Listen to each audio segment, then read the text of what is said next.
Hello, this is a video version of a staff development presentation called Learning Technology, What's the Fuss? I gave it last week and unfortunately there were only 3 people there.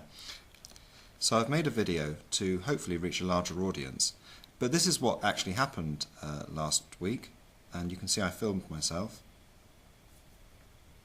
I'll edit bits of this and then sort of put in other bits of my own. In fact, this talk, this presentation, is part of a series of 6. It's funny really, when I watched the video of me talking about this, I was almost embarrassed by how boring I was.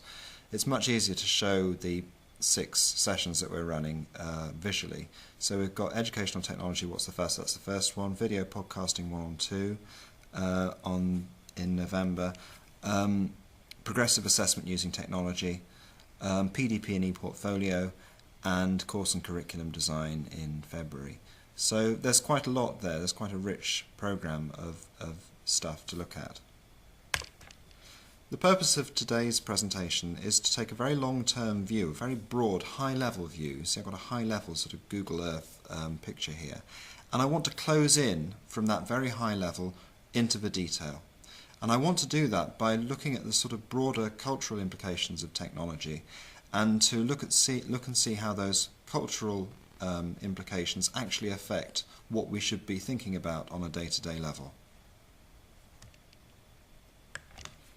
It's a bit of a commonplace to say that human experience has always been a technological affair, but I want to give some concrete examples of how we might think of that. So here's one. It's the last letter of Mary Queen of Scots. Now, speaking purely personally, I know what it feels like to write a letter, and because I know what it feels like to write a letter, I can gain some understanding of what it might have felt like to write this letter. In other words, because I can relate to her writing this, I have a vicarious understanding of how she must have been feeling. Now, in terms of relating vicariously to the use of technology, you can think about those who are familiar with using Facebook, and part of the sort of interaction in Facebook is a vicarious sort of understanding of what it is that people are doing. So we can think what Facebook would look like in 50 years or even 100 years when many of the people who are currently on there are no longer with us. This is a spoof Facebook page called Pension Book, and you can see that people are having fun with the idea that we're all going to get old, but still want to continue our communications in Facebook. And communication really is the common denominator between Mary Queen of Scots' letter and Facebook. Communication is so fundamental to being human, and it underlies all our greatest cultural achievements, from the emergence of art to our engagements with technology more recently, so we have the iPhone, and even to our vicarious appreciation of pop stars and popular culture. And of course, to any institution, communication is fundamental, whether that institution is a university, or whether it's a business or commerce.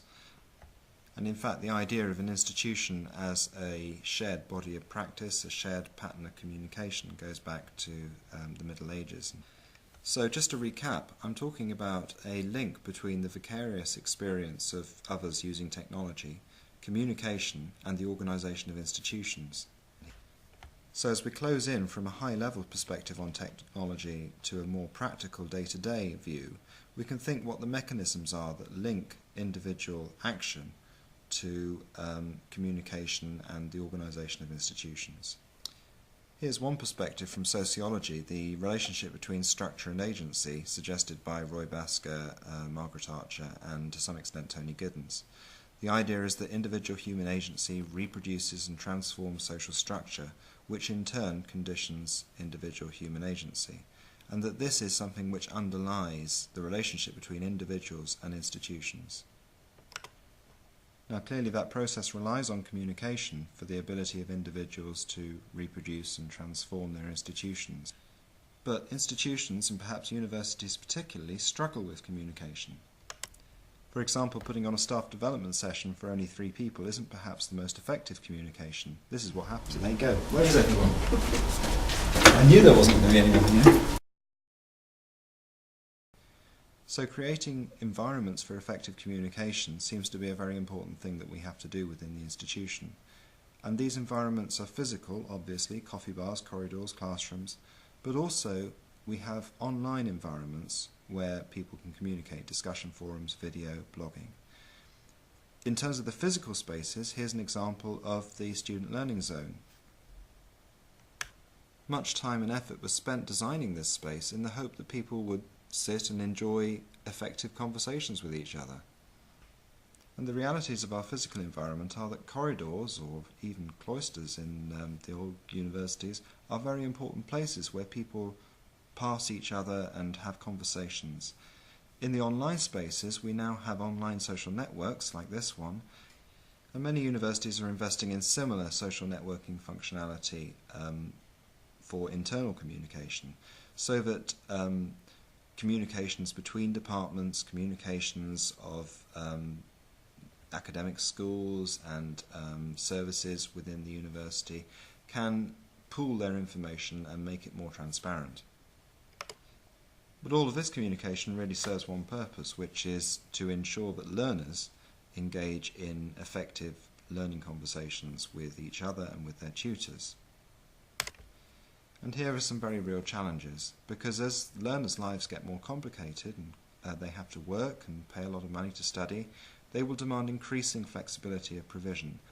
For institutions, that means providing many ways of accessing learning opportunities. And to meet these expectations, we need to change the way we use technology. But to do that, we really need to change ourselves. We need to change the patterns of practice that we've established for teaching and learning, and to ensure that the administration keeps the institution as flexible as possible. A number of projects in the university have been looking at these issues of flexibility, including the SPLICE project, which is listed there, and the university's new Co-Educate project, which is looking at the broader issue of flexibility within the institution. So now we're closing in on the day-to-day practical challenge of technology. Video, whether it's this sort of video or sticking a camera in a classroom, is the easiest way of making what we do available in many forms, available flexibly to our learners. Our learning environments are evolving to embrace many of the features of the technological environment outside the institution, and the development of new tools and services can give learners much greater control over how they access the services of the university. So we're now down to the practical day-to-day reality of teaching and learning. What does this mean for teachers? Fundamentally, technology vastly increases the palette of activities that we can use for teaching and learning. And because of the demands for increased flexibility of provision, we need to think very carefully about the design of learning activities. And in a sense, this is an opportunity to reappraise the act of teaching as an act of designing activities. So that's it. We're down to the practical realities of teaching and learning. And we've got there through taking a very high-level look at engagement with technology and its relationship to communication, and the relationship between communication and the way institutions organise themselves. This has led to some very practical stuff in terms of what sort of technologies we should be looking at now, and how we should be looking at changing our own practices as teachers. An important next step is the creation of videos like this one, and the next two staff development sessions will focus on those particular skills.